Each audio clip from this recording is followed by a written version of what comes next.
The last statement there that I think was good that Paul made. Paul said we shouldn't get sidetracked. So, yes. Brother Reese, I'm sorry to put you on the spot. I mean, you are my co-host. You should get used to me right now. So do you think this whole Tommy Robinson... What is my middle name? I know. But do you think this whole Tommy Robinson debate is a sidetrack? Do you think it's a sidetrack? You know, we don't know. We don't know the truth. The truth is that the matter, you know, people can change. You know, people can start off as maybe a sidetrack, and people can change when they get more knowledgeable, because the fear of God is the beginning of wisdom and understanding. And people walk that path as they get to know God. They realize, oops, I've made a mistake. You know, I shouldn't have done this way. I've made a mistake. And that's what you do. We know that Tommy Robinson is, of course, as he said, that he's still, as he was saying, he's thinking about things. So it's still fresh. You know, it's still on his mind. You know, you can't say that, you know, because somebody who is fresh completely would be fake, you know, because, you know, everybody makes mistakes at the beginning, you know, and until we see, obviously, that, you know, that proper actual testimony, and that, you know, we know that baptism is just a public confession that would show even more of a celebration of I believe that we would just know when Tommy Robbins starts walking in the authority of Christ. But we've got to give him the benefit of the doubt, because this is fresh news, and you know, we can't be so, as the church, we can't be so hypocritical against him, because we all make mistakes. As Christians, we have all sinned and fallen short of the grace and the glory of God, you know, and God, he can do what is impossible, seems impossible to man.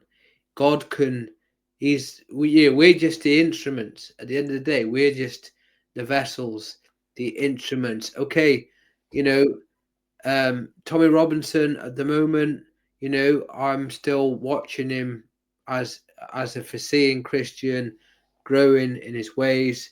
What we will know them by their fruits in time, as the Bible says that you shall know them by their fruits, and in time we will see how God is going to work this out.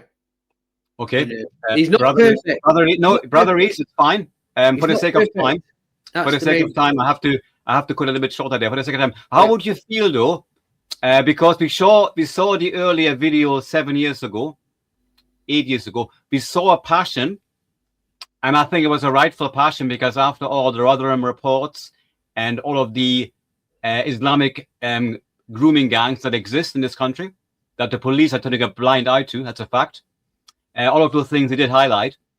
Do you think that there comes a point when he has to stop that rhetoric of anti-Islamic speech to become more acceptable in the Christian church, and speak along the lines of more moderate, saying that we're all okay, that we shouldn't disqualify other religions?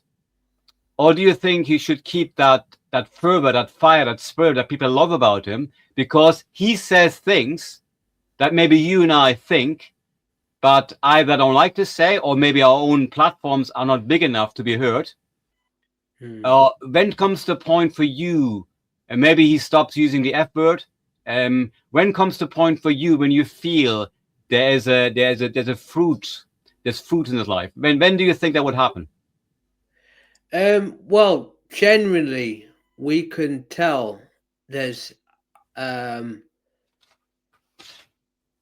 fruit will, I believe, show itself. You know, there will be, like you say, there will be, the F word will decrease, and it will, you will show as a genuine.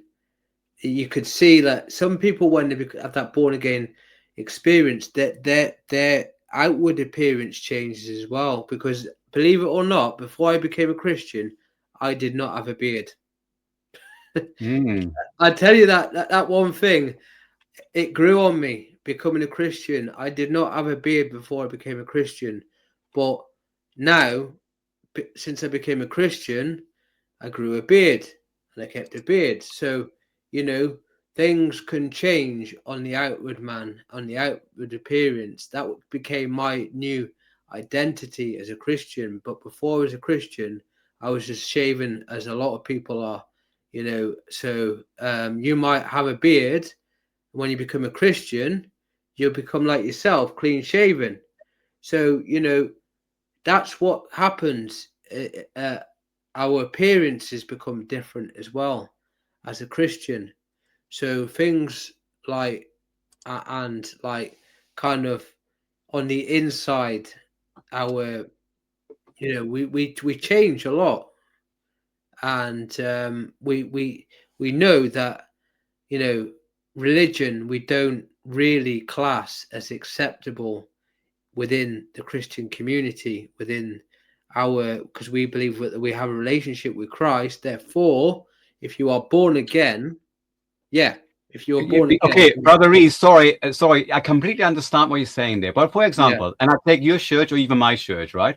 Now we're discussing this on this platform. Well, what evangelical pastor you and I know is talking about on a Sunday about the great work over the Christmas period that Tommy Robinson has done for this country? How many? Very few. They're ignoring it. They're ignoring the issues of Charlie Kirk, for example, Kirk's shooting, and whether it was staged or not is beside the point. It's beside the point. And the real threat to so-called historical Christianity, or cultural Christianity in this country is under threat. Yes. From the Islamic invasion. And I've got no problems. And if I'm not on the #1 hit list in Nottingham, if my name isn't on the #1 hit list of all the Islamic agendas, then I've failed. Failed, because the message of salvation through Jesus Christ is unique. Muhammad didn't die for my sins. Muhammad's in the grave, for goodness sake. And that is the crucial matter here. And I'm not trying to provoke, because Tommy Robinson, after all, he gets the same accusation. He's trying to provoke. No, the man is speaking truth. Now, whether he's used by the deep state, by Elon Musk, I don't know. The same as I don't know whether Charlie Kirk was used and set up. I don't know. There's things that you and I do not understand, brother. Right? Yeah. Sorry. So one thing we don't know, that we don't know what's going on behind the background, behind the scenes. What if, as soon as the Charlie Kirk thing erupted, then they a lot of elite people come and try to cover over it, and they try to they try to bring out the faults afterwards. We don't truly know what goes beyond the agenda, unless we truly know Erica Kirk, and unless we truly know her family, unless we have a relationship with the Kirk family ourselves, then how then do we speculate from a personal perspective and a personal point of view if we're just following social media and politics? They could have just covered a lot of stuff up just to dampen the point what happened when because it blew up big. Let's face it just blew up big off the scale, off social media. Yes, it did. And I love the fact that we can debate here as well. And I'm trying to, anybody right now, there isn't that much response at the moment on the live chat. But if you're watching this again, folks, if you are watching this format, if you like this format of the show, then please join us again every Friday when we have a highlight show of different street preaching events. But of course, we always have these topics coming up because this platform, along with Brother Reese as well, we are asking these open questions. There isn't always a right and a wrong answer in these questions. But the fact of the matter is that these things have to be talked about. We mentioned the Islamic grooming gangs. We mentioned the Islamic influence at your workplace. We're going to mention the Islamic influence in the UK in the educational system.